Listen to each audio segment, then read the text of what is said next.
Et bonjour à tous, c'est Olivier, j'espère que vous allez bien. Et aujourd'hui, on va voir une box sur Axe the Box qui s'appelle Late, où on va avoir à faire du server-side template injection. Voilà, mais d'une façon un peu particulière. Allez, je vous laisse découvrir ça, c'est parti. Alors, la box est lancée, on va récupérer son adresse IP. Comme d'habitude sur Axe the Box, on voit que le nom de la box c'est Late. Donc, on va rajouter un domaine dans notre ETC host. Voilà. Ici, juste en dessous, avec l'adresse IP. Et on va l'appeler donc late.hackthebox. On sauvegarde et on lance notre petit nmapper en mode normal. C'est parti. Voilà, on voit qu'il y a deux ports, 22 et 80. Donc, s'il y a le port 80, on va aller s'y connecter, http://late.hackthebox. Et effectivement, on tombe sur un petit site, voilà, qui fait quoi? More info, contact. Ici, on a un champ de saisie. Regardons, voilà, hop, how can I edit photo online for free? Et effectivement, voilà, là on tombe sur un lien. Alors attendez, c'est pas zoomé. On va le mettre à 150, voilà. Ici, on a un petit lien. Et si on regarde en bas à gauche, ici, on voit une autre URL. On va aller l'inspecter. Voilà, on voit un truc qui s'appelle image, au pluriel, .late.htb. Et bien écoutez, on va aller rajouter ce domaine dans notre TC host. Donc c'est reparti, sudo vi, à la même adresse IP, image.late.htb, pour voir s'il y a un sous-domaine associé dessus. Alors voilà, très bien. Allez, c'est reparti, http image.late.htb. Et effectivement, on tombe sur un service qui sert à convertir des images en texte et à marquer with Flask. Alors, on voit ça, Flask, on pense directement à SSTI, Server Side Template Injection, qui en fait est un système qui va nous permettre de faire analyser du code à l'interpréteur, au serveur, en fait, qui va parser ce qu'on lui envoie. Donc, pour tester ça, déjà, on va essayer de convertir une image en texte, voir comment ça fonctionne. Donc, pour cela, on va se créer une image. Alors, on va ouvrir GIMP. Voilà. Donc voilà, et on va créer donc une nouvelle image. Et ici, on va y mettre du texte. Alors est-ce que j'ai de l'Arial? Voilà, j'ai de l'Arial. Alors, après avoir fait plusieurs tests, j'ai eu pas mal de succès avec de l'Arial en taille 24. Si l'Arial, vous ne l'avez pas, il y a deux commandes ici que j'ai trouvées à lancer. C'est sudo apt install ttf ms-core fonts installer, qui va vous installer en fait toutes les polices Microsoft. Et après un ft-cache pour recharger le cache. Voilà, et vous pouvez vérifier si l'Arial a bien été installé avec cette commande. Donc, reprenons. On va tester déjà comment fonctionne ce petit site. On va déjà se créer, voilà, si je tape 24, là, peut-être que de base, ça devrait aller. Hello World, je suis bien en Arial 24, très bien. Et là, on va aller faire un petit export que l'on va mettre, alors pas ici, on va le mettre dans notre répertoire, temp, late. Ici, on va l'appeler, allez, test 1. Voilà, exporte-moi ça en PNG. C'est le seul format accepté par le site. Si vous essayez du JPEG ou autre, ça passe pas. Il faut mettre du PNG. Et donc, ici, on va charger notre test 1. Voilà, scanner l'image. Il nous dit qu'il a trouvé un répertoire. Il nous a généré un fichier résul.txt. OK. Ouvre-le avec VS Code. Voilà. Et on voit qu'il nous a bien récupéré, converti le texte. Il nous a bien fait de l'OCR. OK. Donc maintenant, on va essayer de l'injection. Alors, pour l'injection, sur les notes, si on regarde, voilà, il y a différents tests. Si ça marche pas, on passe là. Ça marche, et tout. Et voilà, donc on va directement essayer celle-là, la 7x7 avec des doubles accolades. Alors, on va reprendre ça. On va mettre les accolades. 7 x 7. Alors, je ne sais pas s'il ne faudrait pas que je mette des espaces. Je vais mettre des espaces ici, peut-être, pour qu'ils soient bien lisibles. Allez, hop, exporter. On va le laisser, on va continuer à l'exporter le même là. On a l'option export to test1.png. Voilà. Et donc, il n'y a plus qu'à refaire un scan d'image. Effectivement, il nous le demande. Voilà, on l'ouvre. Et donc, il n'a pas traduit cette petite bulle et il manque un truc ici. Alors, voyons voir. Donc, c'est peut-être petit pour lui. On va essayer quelque chose. On va l'augmenter pour voir. Allez, on va le mettre en 40. Peut-être qu'en 40, ça passera. Hop, save, test1.png, scan. Non plus, il y a toujours cette histoire de toile là.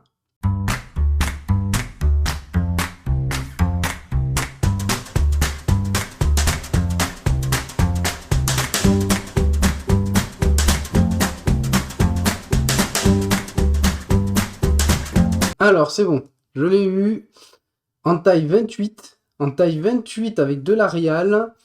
Alors, c'est marrant parce que la dernière fois que je l'ai faite, c'était 24. Là, c'est en taille 28. On voit que ce 7 x 7, une fois qu'il est analysé, alors je vous le montre, hein, je fais scanner l'image, ouvrir, et ce qu'il nous répond, c'est 49. C'est-à-dire qu'en fait, nos commandes vont être analysées derrière et exécutées. On a réussi à faire de l'injection. Donc si on a réussi ça, on va essayer de voir si on arrive à lire un fichier, là-bas, par exemple, l'ETC passwd. Alors, pour ça, on va aller retirer une commande.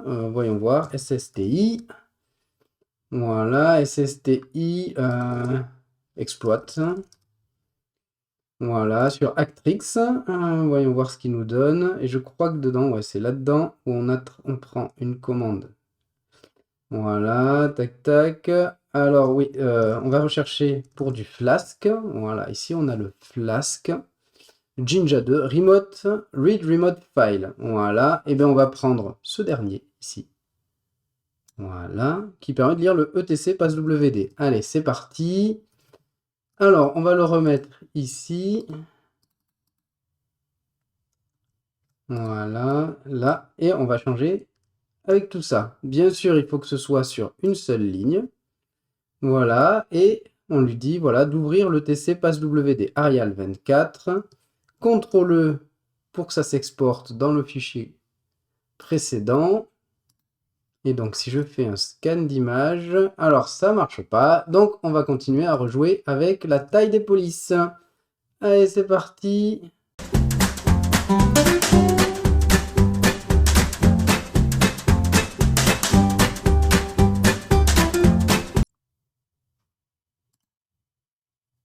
Voilà. Donc en passant en taille 20, on récupère le TC passwd. Voilà. Et donc si on regarde un peu les noms qu'il y a dedans, on voit ici. Voilà. 1000, on a le nom d'un utilisateur. Ok, bon, attendez, je vais fermer tout le reste ici qui ne nous est plus utile. Voilà, celui-là, on va le laisser ouvert parce qu'on a, voilà, l'utilisateur SVC. On a déjà un utilisateur. Si on a l'utilisateur, on a son home aussi. On a vu qu'on avait un port 22 d'ouvert. Donc, pour du SSH. Mais on n'a pas de mot de passe. En revanche, comme on peut lire des fichiers, peut-être qu'on aurait accès à sa clé privée dans le répertoire .ssh. On va essayer ça. Donc, on va prendre le chemin, /home /svcacc. Voilà, on va lui dire ici, allez, hop, de lire le /home comment j'avais dit que c'était svcacc, svcacc, /.ssh, et on va parler id rsa, clé créée de base. Voilà, allez, on exporte ça. On charge le fichier. Et bingo, on a obtenu sa clé RSA. Voilà, qu'il n'y a plus qu'à... Allez, hop, on va la prendre. Voilà, on va aller mettre ça ici. On va faire un petit VI ID RSA. Voilà, on colle la clé dedans, on sauvegarde, on passe le fichier en 600 pour qu'il soit pris. Et maintenant, on essaye avec un ssh-i-idrsa l'utilisateur svcacc sur late.htb. C'est parti. Et on est connecté en tant que late, en tant que svcacc. Voilà. Donc, LL, voilà. Ici, on a notre premier flag. Si je fais un cat de user.text, effectivement, on a notre flag. Et maintenant, il nous reste à trouver comment devenir route. Alors pour cela, eh bien, on va lancer un petit linkpige, cd/temp, voilà, upload, non, on va faire, c'était tilde, voilà, linpiece.sh, on va aller le récupérer sur la machine, voilà, très bien. Ensuite, il est là, chmod plus x lin.sh et on lance lin.sh et on met ça dans un lin.log pour plus tard. Donc linpiece a fini. Lors du défilement, ici, on a vu des répertoires un peu particuliers là. User local has-been qui ont été en fait surlignés en jaune. Donc, on va aller voir ce qu'il y a dedans. Donc, cd ici. Et on a un fichier SSH. Ok. Que fait ce fichier? Cat machin. Ok. Blablabla. SSH login was detected. Récipient. Ok. Voilà. Email from server. Voilà. Login. En fait, ce truc va servir à exécuter une commande. En fait, ok. Donc, ce fichier va être exécuté, on peut supposer, dès qu'il y a une connexion SSH. Donc, en fait, ce qu'il va nous falloir faire, c'est rajouter une ligne, modifier ce fichier pour y mettre un reverse shell, se déloguer, se reloguer et voir si on obtient un shell. Le problème ici, c'est que par exemple, si je fais un VI, voilà, si je vais aller à la fin, que je rajoute une ligne et que je veux sauvegarder, ah non, j'ai pas le droit d'écrire. Pourtant, il y a marqué que j'ai le droit d'écrire. Et donc, si on regarde, en fait, là, en général, quand ça arrive, c'est qu'il y a un problème de droit. Un problème de permission des fichiers, d'attributs plus exactement. Et donc, pour voir les attributs, on va faire un ls attribut du fichier SSH. Et on peut voir effectivement que ici, on a juste les droits en append. C'est-à-dire qu'on peut rajouter des choses dans ce fichier, on peut voilà, coller quelque chose à la fin, mais on ne peut pas éditer ce fichier. Et donc, ce qu'on va faire, on va lancer un reverse shell, on va le rajouter en faisant un echo. Donc, pour cela, on va aller chercher, alors je dois avoir mes trucs là, reverse shell, ok, on va prendre celui-là, donc comme on est directement sur la machine, on va juste prendre cette partie, voilà, on va faire un petit echo de ça, on va d'abord changer l'adresse IP, qui n'est pas la bonne. Alors, c'est parti, mon IP, voilà, c'est celle-là. Très bien, voilà. Et on va mettre ça dans hop, SSH alerte. Et ça a marché, c'est-à-dire que si je refais un cat du SSH alerte, effectivement, j'ai ma commande qui a été rajoutée. Là, je vais m'ouvrir un autre shell, je vais faire un netcat. Voilà, et ici, je vais me déloguer. Et rien qu'en me déloguant, boum, j'obtiens un shell en tant que route. Voilà. Donc, si je vais dans cd/route et que je fais un cat du route.text, j'ai mon flag. Voilà, voilà. Voilà, juste avant de finir, comment est-ce qu'on sait que ce truc-là est exécuté dès qu'on se log et qu'on délogue et en tant que quel utilisateur il est exécuté? Je vais vous montrer, c'est grâce à un petit script, une petite application qui s'appelle PSPy, qui sert en fait à surveiller tous les process lancés de n'importe quel utilisateur, même si on n'est pas root. Alors, PSPy, on va aller le chercher. Si je fais PSPy ici, voilà, on a un GitHub. Monitor Linux Process. Voilà, Unprivileged Linux Process Snooping.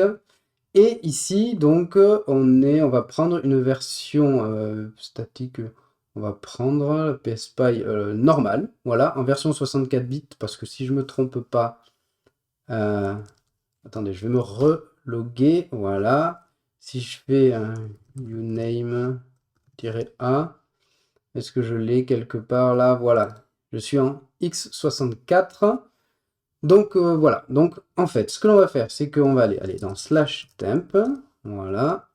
On va aller récupérer le PSPy ici, voilà, version 64 bits, copier le lien. On va le récupérer chez nous, wget pspy, voilà, et on va faire un petit upload de ce fichier pour le récupérer sur la machine victime. Voilà, c'est fait. Alors, et voyons voir, il est là. Alors attendez, on va agrandir cette fenêtre. ls-lrt, il est où mon PSPy? Il est là, chmod plus x PSPy, ok, et on va le lancer. PSPy 64, il démarre, et là on peut voir tous les process. Donc, pour voir s'il se passe quelque chose quand on se log et qu'on les délogue, voilà, ici on va faire un petit SSH, et on va se connecter en SSH, et si je le lance, voilà, il s'est passé plusieurs choses. Et ici, on peut voir que à la connexion, ici, en fait, il y a une commande bash, voilà, sshalert.sh, le fichier qu'on a modifié qui s'est lancé, et il s'est lancé avec le UID 0 en tant que root. Voilà, c'est comme ça qu'on sait qu'en fait, à la connexion, ce script que l'on modifie est lancé en tant que root. Et c'est pour ça, après, que quand on y colle un reverse shell, on devient root. Voilà, voilà. Bon, ben j'espère que ça vous a plu, et je vous dis à très bientôt. Tchuss!